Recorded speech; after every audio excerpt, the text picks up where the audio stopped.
आमदार अनिल पाटील मूळचे भाजपचे अनिल पाटील पवार कुटुंबियांच्या बाजूने कधीच बोलले नाही। शरद पवारांच्या राष्ट्रवादीच्या प्रमोद पाटलांनी टीका केली आहे। जळगावात राष्ट्रवादीच्या बॅनरवर पवारांचा फोटो लावण्याची परवानगी असल्याचा दावा संजय पवारांनी केला होता।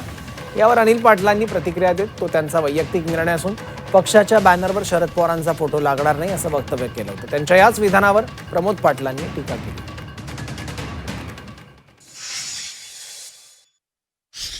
अजितदादांच्या निधनाच्या नंतर अनिल पाटलांचे सगळे स्टेटमेंट तपासून पहा। विलिनीकरणाच्या बाजूने ते कधी बोलले नाही, विरोधातच बोलले। अजितदादांच्या पक्षामध्ये अंतर्गत कलहाचं ज्यावेळेला आलं त्यावेळेला अनिल पाटील साहेबांचं स्टेटमेंट कधी सुनेत्राताई पवार पार्थ पवारांच्या बाजूने नव्हतं। त्यांचे सगळे मागचे स्टेटमेंट पहा तुम्ही। तेव्हा ते शरद पवार साहेबांचा फोटो लावा या बाजूने बोलतीलच कसे? त्यांच्याकडून अपेक्षा नाही। ते मूळ हे भाजपाचे होते।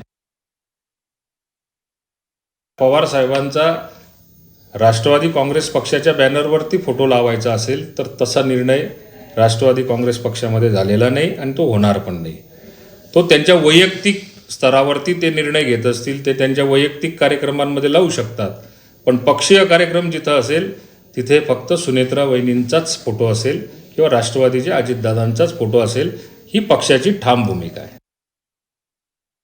एकनाथ शिंदे साहेब सोडून गेले त्यावेळेला देखील एकनाथ शिंदे साहेबांनी नेहमी बाळासाहेबांचा फोटो वापरला, बाळासाहेबांचा आदर केला।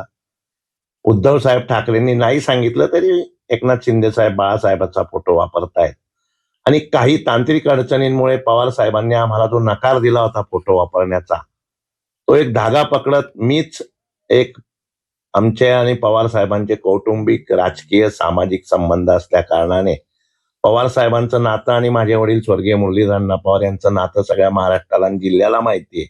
याच विचाराने मी साहेबांना गेलो आणि सांगितलं की मी तुमचा फोटो वापरणार आहे, आणि त्यामुळे साहेबांनी माझं पत्र पूर्ण वाचलेलं आहे आणि मला फोटो वापरण्याची मान्यता स्वतः साहेबांनीच लिहून माझ्या लेटर पॅडवर मला दिलेली आहे।